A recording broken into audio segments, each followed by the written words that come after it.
జనగామ జిల్లా లింగాల ఘన్పూర్ మండలం పటేలగూడెం గ్రామంలో కాంగ్రెస్ పార్టీ సర్పంచ్ అభ్యర్థుల పొన్నాల బుచ్చయ్య ఇంటింటికి తిరుగుతూ ప్రచారం నిర్వహించారు.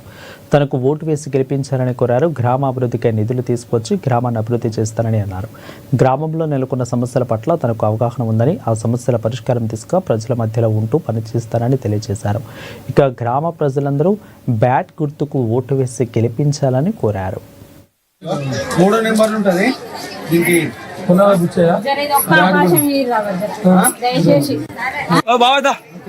మాది లింగాలగనపురం మండలం పటేలగూడెం గ్రామం.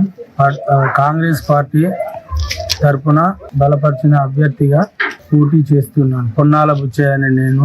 నన్ను గెలిపించినట్లయితే గ్రామ ప్రజలు, పటేలగూడెం గ్రామ ప్రజలు ఓట్లేసి నన్ను బ్యాటు గుర్తుకు ఓట్లేసి నన్ను గెలిపించినట్లయితే ఈ గ్రామంలో వీధి లైట్లు, మోరీలు, బజార్ల వెడల్పు, ఇంకా సీసీ రోడ్లు, డ్రైనేజీలు, వాటర్ ప్రాబ్లము, అవన్నీ గ్రంథాలయం, పిల్లలు చదువుకునేటందుకు గ్రంథాలయం కూడా కట్టిస్తానని, ఇంకా మరియు ప్రభుత్వం నుండి వచ్చే నిధులు, ఇందిరమ్మ ఇండ్లు కానీ, ఇంకేమైనా సబ్సిడీ పథకాలు కానీ, ట్రాక్టర్లకు ఏమైనా సబ్సిడీ పథకాలు వచ్చినా అందరికీ అందేటట్లుగా చేస్తాను.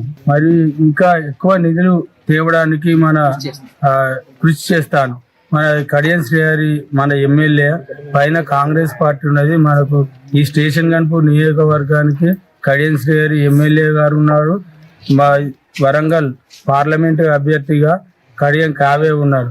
వాళ్ళతోనే వాళ్ళ అభివృద్ధి బాటలో ఆర్నిశలు కృషి చేసి వాళ్ళ దగ్గర నుండి మన పటేలగూడెం గ్రామ ప్రజలకు ఎక్కువ నిధులు తెచ్చి ఎక్కువ అభివృద్ధి చేస్తానని, మండలంలోకి వెళ్ళి ఎక్కువ అభివృద్ధి చేస్తానని విన్నవించుకుంటున్నాను.